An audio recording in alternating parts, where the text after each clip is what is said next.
Our class this time is on popular history of the Episcopal Church. And I really wish we could be in person because the depth of discussion goes so much deeper. But this is so much better than nothing. And it's just great to see your faces.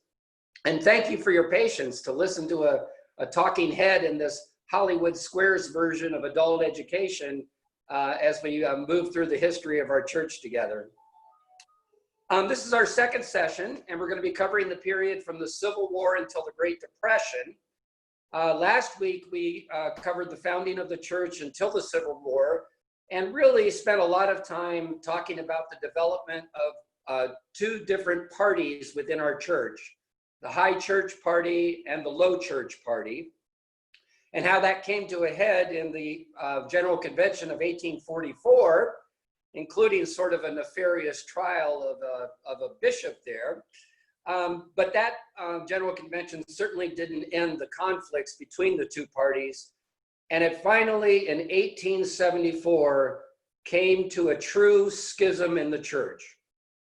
Now, we've all lived through a schism in our own time as Anglicans around the world, and then within our own country, chose to break relations with the Episcopal Church and the founding of the Anglican Church in North America. But that wasn't our first schism. The first one took place in 1874, and it was all about the conflict between High Church and Low Church understandings. There was an assistant bishop in Kentucky named George Cummins, who was criticized and nearly put on trial because of his ecumenical efforts.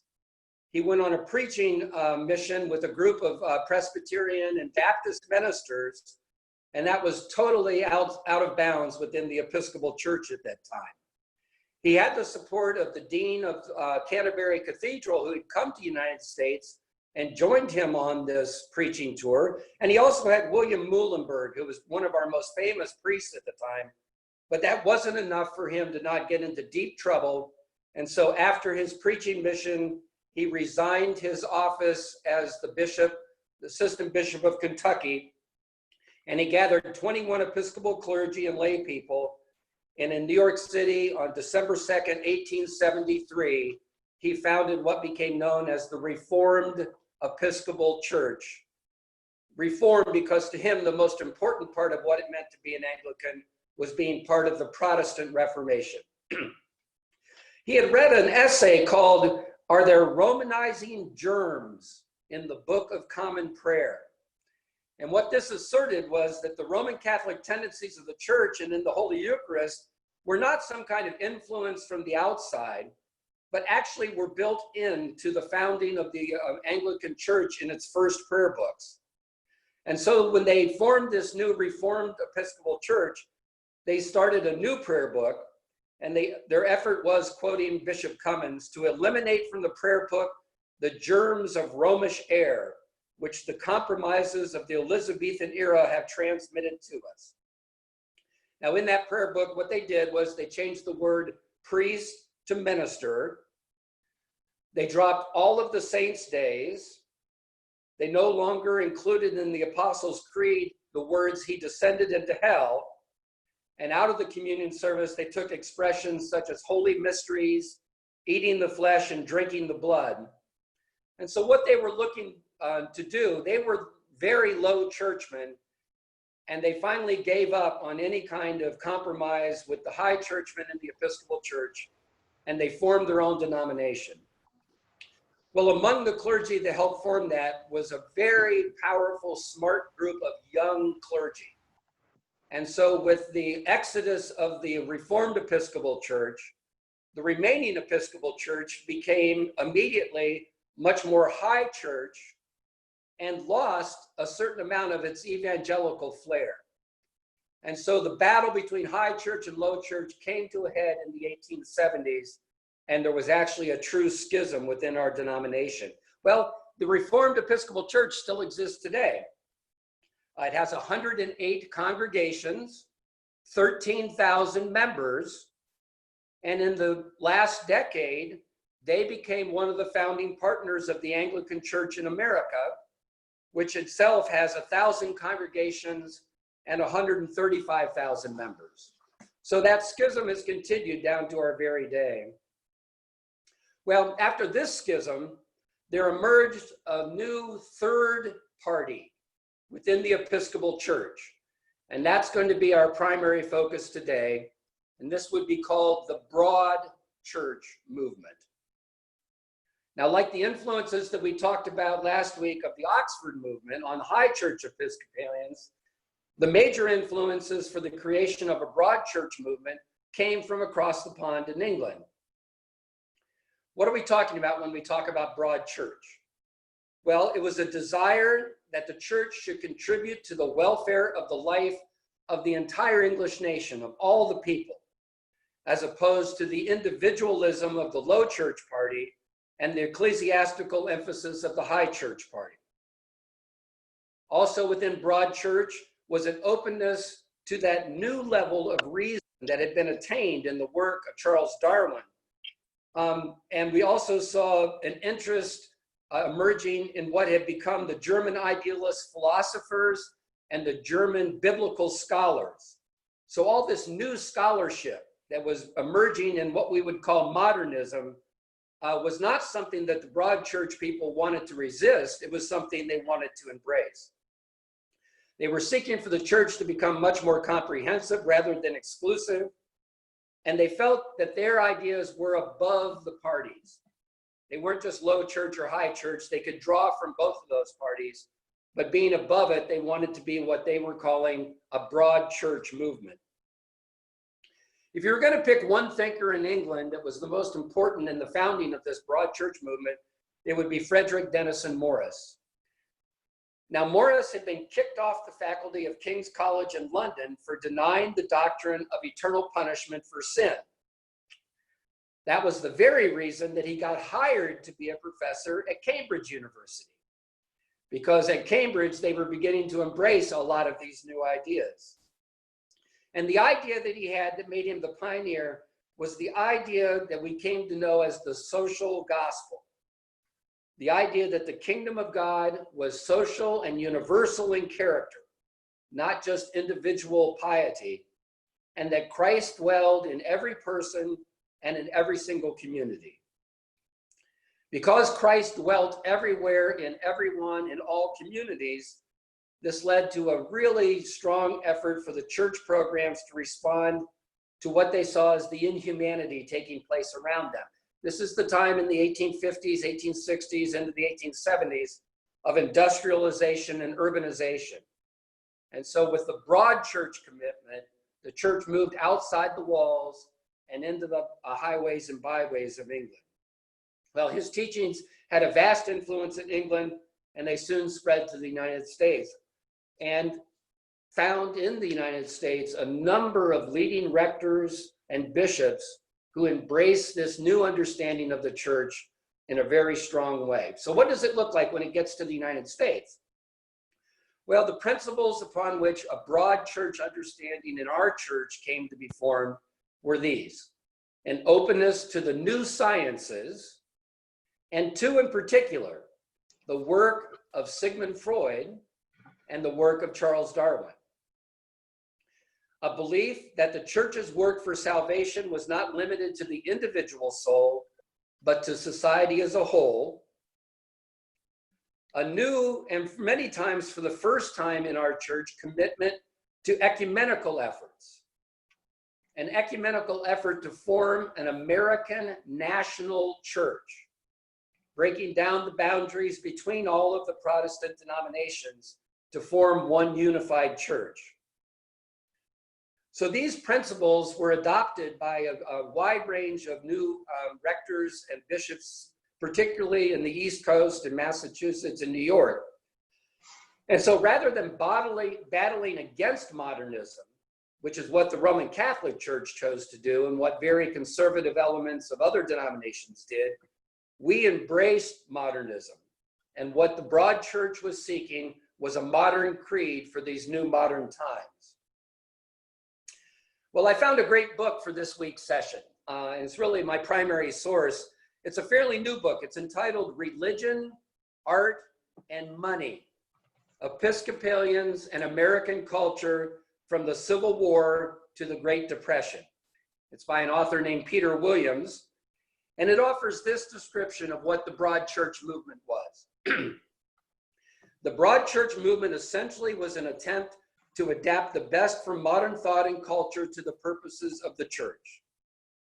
Its origins can be traced to the publication in England in 1860 of a collection of articles by several scholars entitled Essays and Reviews, which were intended to introduce an Anglican audience to the fruits of the new critical biblical scholarship that had been developing in Germany. The authors in this and another publication, Lux Mundi, stressed especially the centrality of the traditional Christian doctrine of the incarnation. Broad church is incarnational, thereby legitimizing a focus of Christian concern away from the ecclesiastical and supernatural and toward the contemporary world and its opportunities and challenges. Okay, so those are the principles of what became this new movement, which really became dominant in the Episcopal Church, this broad church movement. So what does it look like if you adopt these principles and put them in practice in your church? Well, I don't think it's an accident that the Episcopal Church was behind the founding of 11 of the first 38 settlement houses across the United States. The settlement house was a social service outreach institution that tried to help, quote, settle new immigrants by providing them education in English, training in the trades, primary education. And of the 38 first settlement houses in our country, 11 of them were founded by the Episcopal Church. And there became another new institution that was invented by broad church proponents, and it was literally called the institutional church. It was described in a 1906 book written by George Hodges, who we'll get a quote from later. And he wrote this book entitled The Administration of an Institutional Church, St. George's in Stuyvesant Square in New York, and made St. George's a shining example. Okay, St. George's. It's amazing how much of our church history in the 19th century is centered on New York City. I think that's because it was an established colony, and it continued that sense of the Episcopal Church being the established church for that region. And one of those churches was St. George's, that had been built in a new church they had built in Stuyvesant Square. It had been a real hoity-toity church for the upper classes, but like in many other areas, more and more as the city changed downtown and became immigrant slums, Episcopal churches moved their buildings further and further north. St. George's didn't leave, but in the middle of their changing neighborhood, by 1883, they had been reduced to 20 families. Well, you only need 20 families if one of those families is J.P. Morgan. And so J.P. Morgan was a vestryman for life, very often the senior warden, and he was senior warden in 1883 as they were trying to reinvigorate the life of St. George's in Stuyvesant Square. Well, what formed was the most unlikely partnership in American church history, the partnership between J.P. Morgan and the new rector, William Rainsford. Well, William Rainsford was born to an English country parson who was a deep and faithful evangelical low churchman. And Rainsford became part of a movement that became known as muscular Christianity. This was an idea that our faith is not just in our heads, but is in our bodies, and that we need to get out into nature, and the adoption of new sports and gymnastics as a way to get closer to God. William Rainsford was born in England, served in Toronto, Canada, but was already by this time a well-known itinerant preacher and was a faithful acolyte of F.D. Morris. And so he had already made a reputation for himself as a pretty young man, as a firebrand of this new broad church movement and this muscular Christianity. He became very good friends with another muscular Anglican, Teddy Roosevelt. Teddy Roosevelt was a member of our church and really lived that gospel of muscular Christianity. Well, because the Bishop of Toronto had nixed Father Rainsford from becoming the rector of the church there, for whatever reason, J.P. Morgan plucked him up and made him the rector of St. George's. When he came to St. George's, he had 3 conditions before he would take the job. St. George's had to abolish the pew rentals. Up until this time, Episcopal churches didn't have annual appeals. They simply rented the pews in their churches to particular families. The pews right up front were the most expensive. The pews in the back were less expensive. And any guests or people who couldn't afford that had to sit in the balconies and on the sides. He came and he said, we are abolishing pew rentals. He also required that all church committees be dissolved and abolished, and that he would appoint all of the new leadership for the church. And then this became the ringer. He demanded an annual outreach budget of $10,000. Well, in 1883, that's the equivalent of $250,000. So within the first year of his tenure as the rector of St. George's, a church that only had 20 members was turned entirely upside down and began to grow like wildfire. And with J.P. Morgan writing the check for all of it.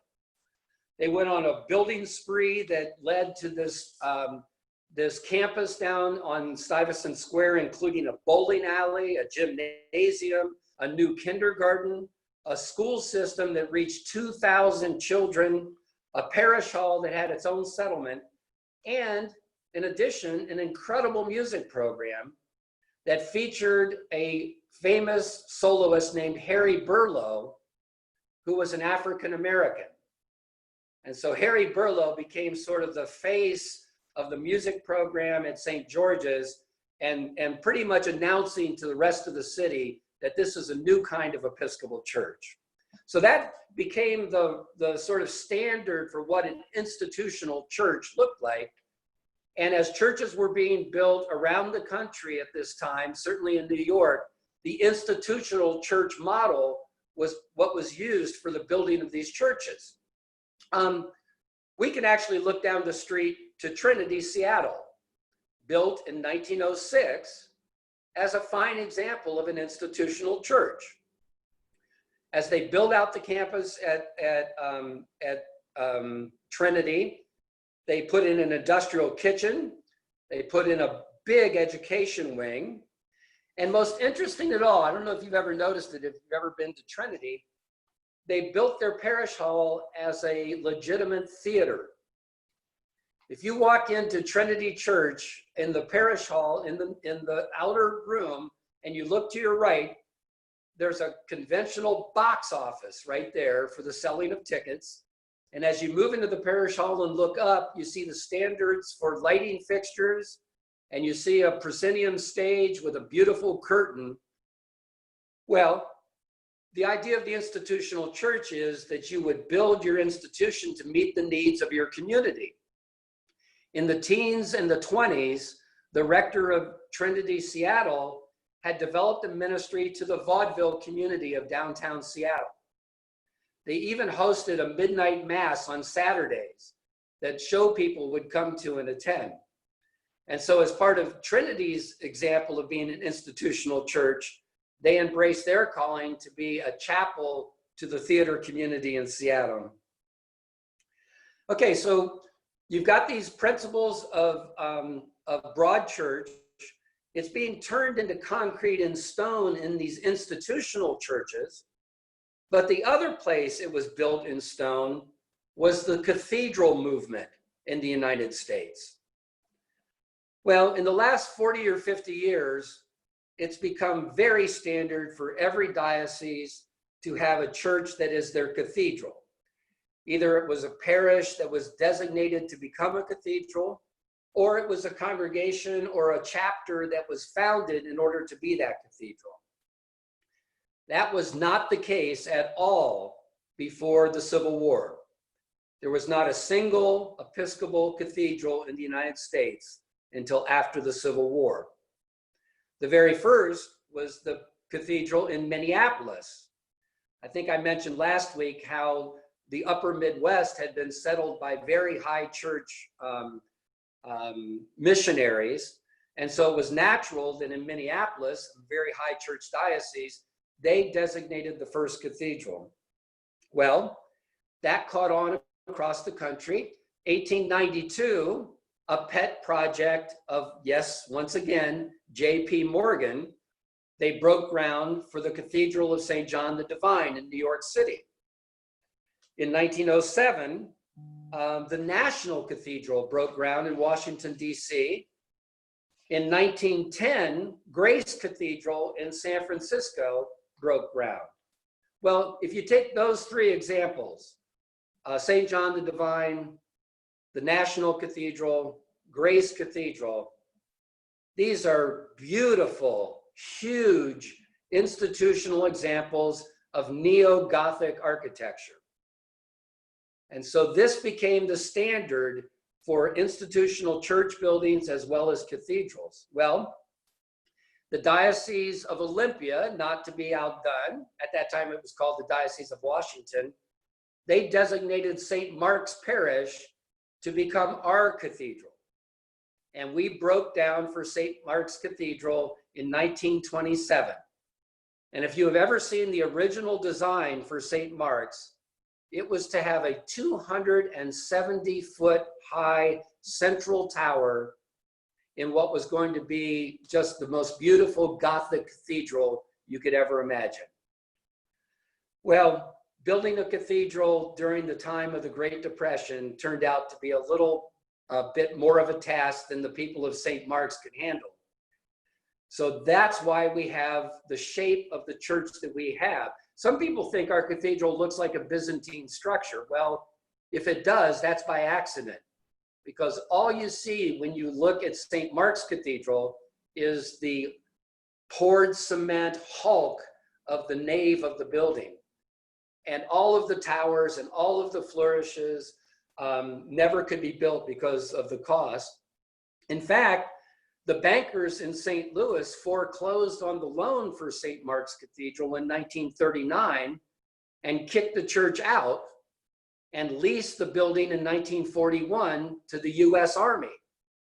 And there was actually an anti-aircraft battalion of young men bivouacked in St. Mark's Cathedral until 1946, when Dave Beck, who was the famous or infamous Teamster leader, and Emil Sick, the brewer in town, held a luncheon at the Four Seasons and raised $85,000 and bought back the mortgage from the St. Louis bankers. So St. Mark's in Seattle didn't quite get on the bandwagon early enough for this idea of an institutional cathedral that would become the centerpiece of these different cities where the bishop's office was all across the country. So these are living symbols of what the broad church movement was trying to accomplish. Probably even more important than what we did within our own Episcopal church was another effort that was launched by broad church Episcopalians. And that was the effort to form an American national church. The idea was to find a means by which what were called the mainline denominations could all become unified. The mainline denominations, the United Church of Christ Congregational Church, the American Baptist Church, the United Methodist Church, the Lutheran Church, Presbyterians, Disciples of Christ, Dutch Reformed. It's an interesting sidelight of why those are called mainline churches. Those were the 8 tall steeple churches on Philadelphia's main line, which, if you know Philadelphia, that's where the richest families lived in the city of Philadelphia. And so the churches that served the rich of Philadelphia became known as the mainline denominations. So what was the rationale for this idea of the Episcopal Church trying to organize an American national church? Well, behind it was this broad church understanding that we want to try to change our culture and our society towards being more just and egalitarian. And in order to make a response to the growing complexities of industrialization, we needed to make a national effort. The other reason that we felt we were best suited to take on this work is because among all those denominations, we were the only one that already had a national church. The Methodist Church was divided into North and South. Lutheran Church was divided into many different ethnic churches, but we alone had a structure that already was nationwide. And we had clout, okay? In the Episcopal Church at the turn of the last century, we truly had clout in culture and economics. By 1885, 9 of the 21 presidents had been Episcopalian. And when we gathered at the 1880 General Convention, representing their diocese were 15 members of Congress who sat not just in Washington, but also helped lead the Episcopal Church's General Convention. Well, the person who took up this standard of the American National Church was a famous broad churchman named William Reed Huntington. And he developed what became known as the Chicago Lambworth Quadrilateral. If you're going to try to unite all of these churches into one church, you have to have certain principles upon which everyone needs to agree. And we made that set of rules. First, you had to accept the Old and New Testament.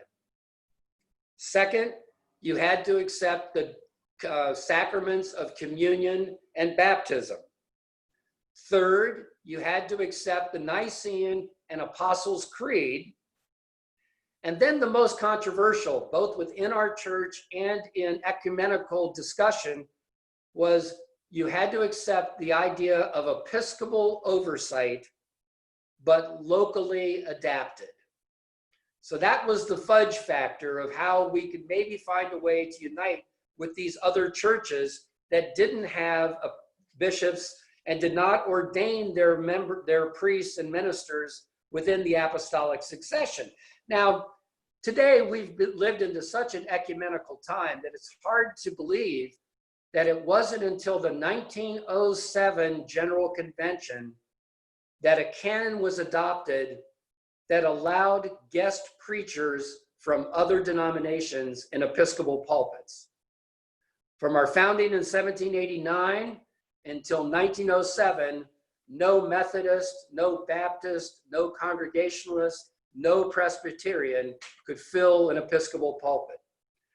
So whereas we've come to really understand our church in ecumenical terms, this quadrilateral was a real stepping stone and breaking ground to try to find a way in which we would unite our church. Well, these principles really caught on, and they were adopted by the worldwide Anglican Church at the Lambworth Conference of 1888.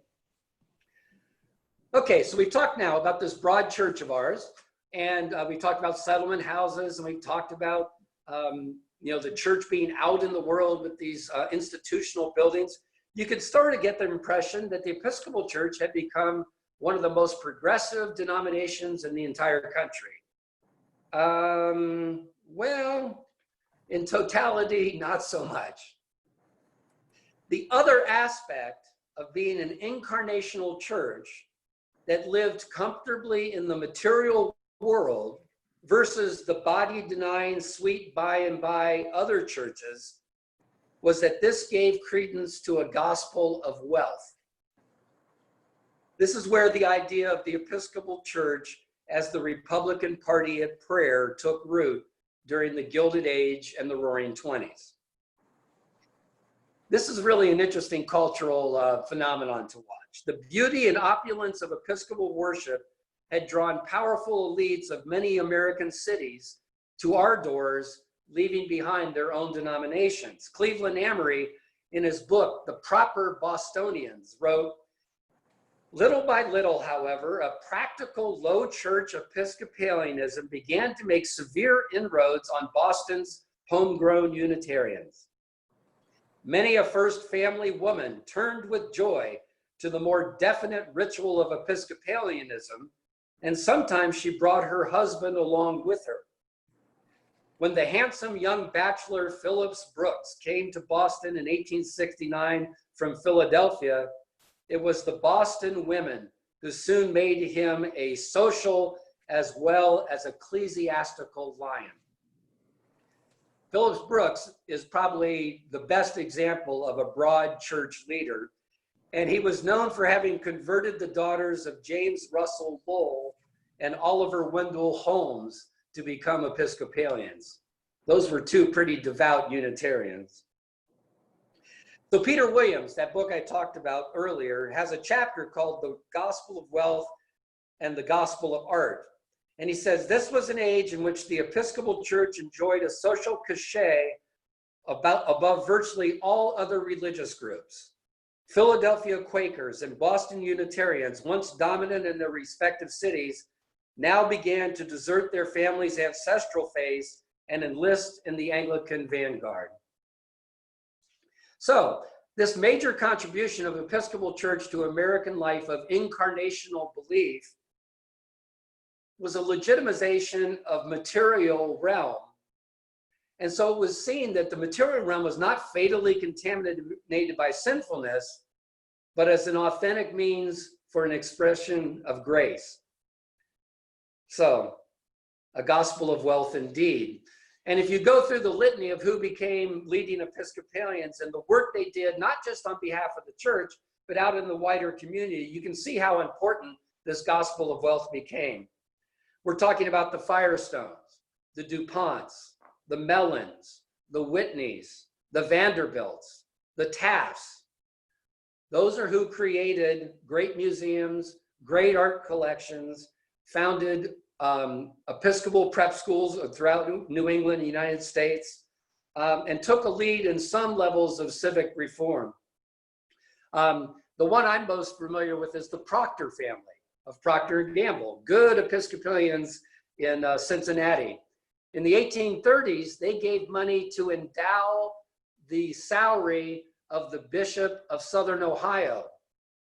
Well, because of that endowment, the Bishop of Southern Ohio is the highest paid clergy person in the entire Episcopal Church. A budgetary footnote, though, the diocese has to pay his pension. His pension alone is a line item of $55,000. And so this idea of princes of the church and their relationship to wealth was another expression of this incarnational belief we have as a church. So I'm going to wrap it up here simply by pointing out that this period from the Civil War until the Great Depression is full of irony and contrast. We were a most privileged church, and yet we dedicated a great deal of our mission efforts into serving the underprivileged. We had this high theology of incarnation, and yet we hadn't even begun to discuss the issues of full inclusion of women and people of color in the church. We grew like wildfire during this time, but not through evangelical efforts, but simply by word of mouth among the upper classes. So we talked about these first 2 weeks sets us up for next week's class, when we'll bite off two big chunks. We're going to look at the church from the Depression through 1976, and then, 1967, and then the church from 67 until our present day. So I'll wrap it up there, and we can turn off your mute. And anybody has any questions or comments or anything you'd like to add, please do so on what I covered today or anything we're talking about today.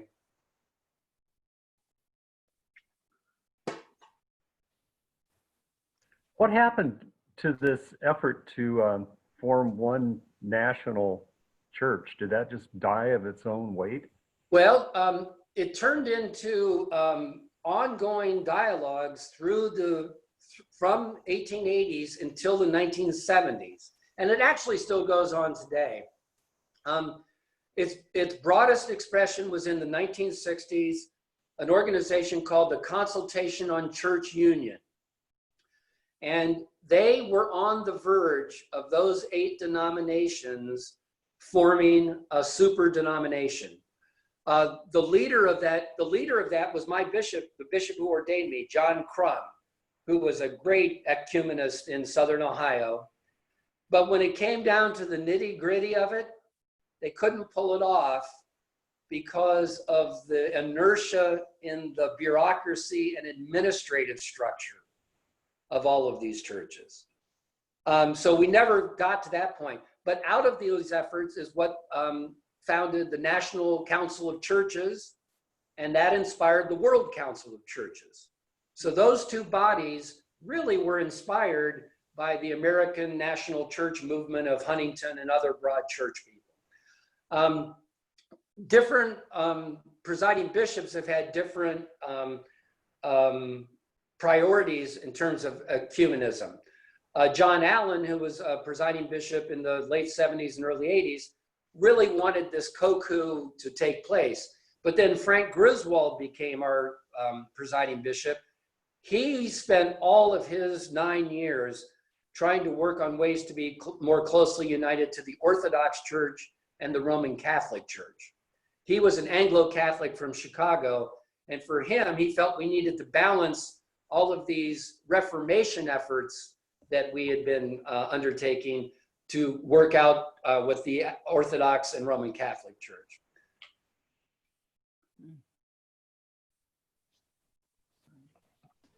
Could you define incarnational? Yes, okay. In the idea of atonement theology, salvation is won for us on the cross by Christ to guarantee us eternal salvation after we've died.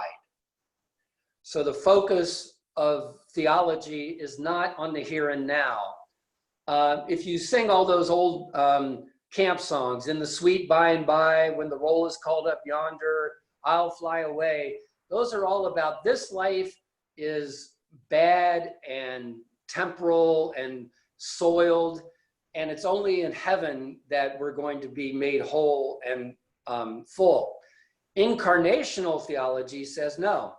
Because Jesus became incarnate in the manger, then our lives here and now, our bodies here and now, are gifts of God. But yes, there's still sin and we fall short, but we don't deny the body. We don't deny the material world. We live in an incarnational world.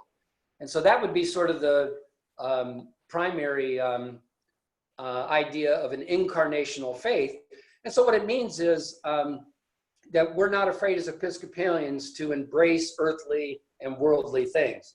You know, our reputation for that is that we enjoy our scotch and we don't mind dancing, if you're putting us up against the more Protestant churches. My favorite example of that is in Hawaii. If you'll remember from Missioner's book, Hawaii, it was the Presbyterian missionaries who first Christianized Hawaii. Well, if you'll remember, Presbyterians didn't believe in dancing, didn't believe in drinking. That isn't going to go too far in the Hawaiian culture. As the Hawaiians began to engage the rest of the world, they sent their prince in the 1850s to a British boarding school, and he became introduced to Anglicanism. And so when he came home and became the king in the 1860s, he had all his people become Episcopalians, actually Anglicans. And they built the cathedral and they built the school. A primary reason, because as an incarnational church, we can embrace their traditions of feasting and dancing and celebration of life and not denying the pleasures of this life.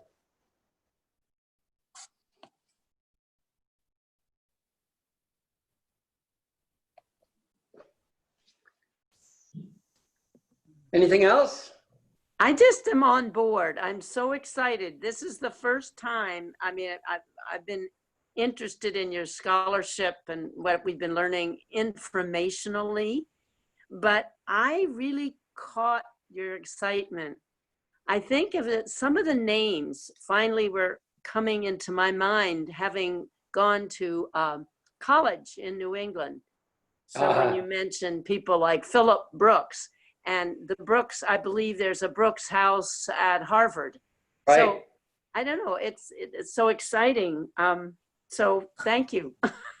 Well, and since you're from New England, so many of those Episcopal boys prep schools, Right. St. Paul, St. James, Yeah. Choate, they were There founded is a Brooks. There is a Brooks school too. Yes, yeah. They were Oh. founded as muscular Christianity schools in order to form our leading young men in the principles of broad church Episcopalianism to go out in the world and become leaders of social reform. That was the impetus. Endicott Peabody was the founder of one of those schools, and it was a set of principles that all of them adopted. Peter, Yes. I have a feeling that this is a small question with a big answer, so use your time judiciously. What led to the African Methodist Episcopal denomination? Okay, that actually, it uses the word Methodist Episcopal. It actually came out of the Methodist tradition rather than out of the Episcopal Church. When John Wesley set up his denomination, he chose the name Methodist Episcopal Church because he was going to use the idea of Episcopal oversight. And so, if you go to old Methodist churches, you'll see on their cornerstones Methodist Episcopal Church. So the African Methodist Episcopal Church was a new denomination because even the Methodists have the best tradition of inclusion of African Americans. But in the early 18 teens and 20s, they weren't going far enough. And so Black leaders formed the African Methodist Episcopal Church.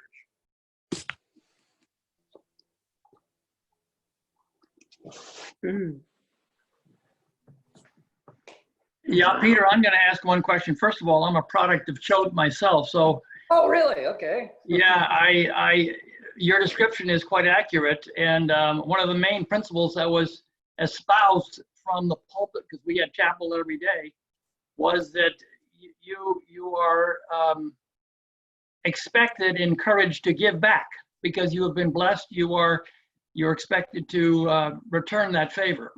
But let me just ask one question. With all this history and the currents going back and forth from low church to high church, where do you see the church going in the next 10, 15, 20 years? I mean, as we move forward. Right. I'm actually going to spend the whole fifth session on that idea. But I think, I certainly don't think the Episcopal Church any longer qualifies as the Republican Party at prayer. So that part of our tradition seems to have faded a certain amount. There's no longer, certainly in the Pacific Northwest, the idea that churches have the same standing they used to have as arbiters of civic and social consciousness and direction. So I think where we're going in the future is going to be well served by our commitment to incarnational theology. I think this idea that the church needs to be relevant and present here and now in our bodies, in our communities, will be attractive to a certain segment of our community in a way that other denominations can't offer. And I also think the idea that we hold up human reason as having authority along with tradition and scripture will serve us well in the changing times we're facing.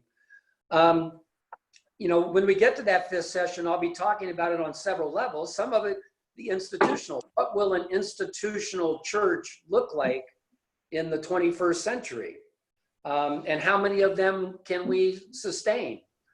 The model for the church in the 1950s, far and broad, was a full-time rector, a full-time musician, a full-time secretary in a building that had a parish hall as well as a church. in those days, you only needed 100 families to maintain that. Today, you need 250 to 300 pledging families to maintain that model of church. And there's less than 5% of our churches that have that many pledging households.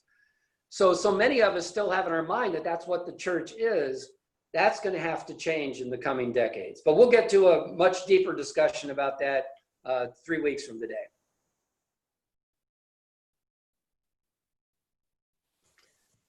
Well, I've kept you a long time, and it's a beautiful day out Peter? in Peter, Yes. Peter, St. Bartholomew's in New York. Where does that stand? Well, that would In your, fit. See, that would be a perfect example of an institutional church as they move further uptown. That's what I was talking about. You know, New York's residential core in the 1800s up until the 1850s, 1860s was downtown. I don't know if you remember the famous apartment house in New York City called the Dakota. Well, the reason it was called the Dakota was because it seemed to everybody it was so far out on the plains of New York that it might as well be in the Dakotas. So St. Bart's, when they built that beautiful, and theirs isn't a neo-Gothic, theirs is a Byzantine structure. When they built that church, theirs was built, I think in the first decade of the 1900s. It was built to be an institutional church. They focused a great deal on their music program, but you'll have to remember that, like, I don't know, what is it, 4 or 5 blocks away is St. Thomas Church at the corner of 5th Avenue and 53rd. And so now all of these, and St. Patrick's Cathedral, all of these institutional churches were being built during the boom time of the Gilded Age. And each Episcopal church had its own identity. I can do some quick research and let you know next week where St. Bart's fell on the high church, low church scale. St. Thomas was very high church. And so my guess is that St. Bart's might have been a broad church institution when they built that big, beautiful building. And you'll remember that was the building that they were going to take down and sell for a skyscraper, and Jackie Kennedy backed them down and saved what is really a most precious church there. Many of us, I probably through the diocese know Dent Davidson. He served as a musician a lot of places. He's now on staff at St. Bart's in New York.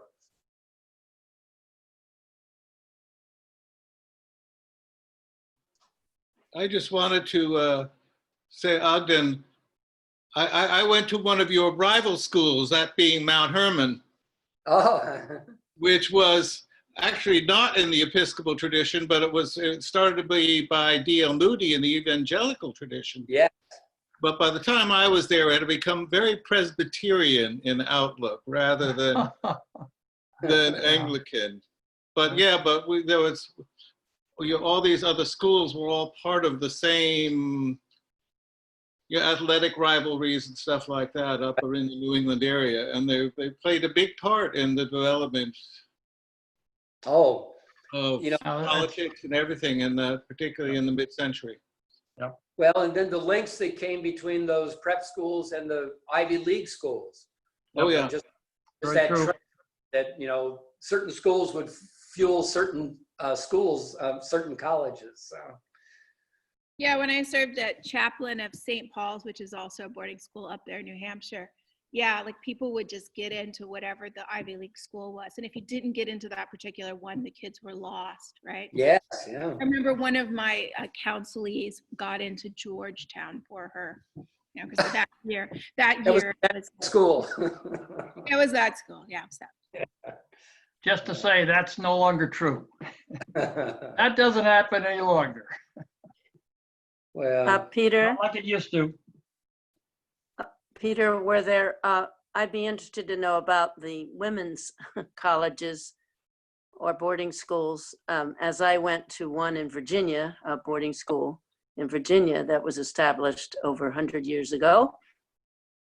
And Well, there are many women's colleges in New England. So I'd just be interested, that some of us may be interested to know that too. I'll try to loop that back in next week because that's when we're going to start talking about the church's intentional outreach. And I'll do a little bit of background on that to know whether we were as active in the creation of young women's prep schools as we were of young men's. Thank you. What about the little church around the corner in New York? Oh, well, I'll get to that next week too. Okay, good. I mean, it's so funny to think how much of Episcopal lore comes out of New York City's churches. I mean, really. And each of them has such an incredible tradition, and so many of them are barely hanging on. Even though they had good endowments, it still just takes too much money to try to keep up all these places.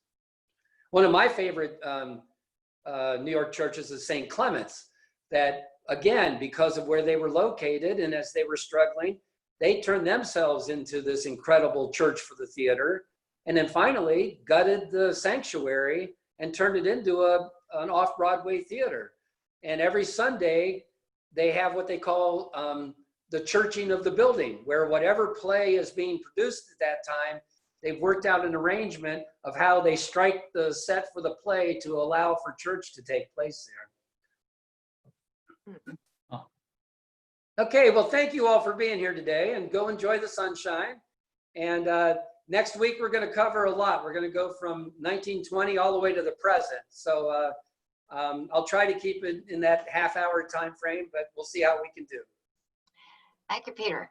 Okay, take care. That was amazing. Thank you so much. Thank you. It's been amazing. Thank Thank you, Peter. you. All right, bye-bye. Bye-bye.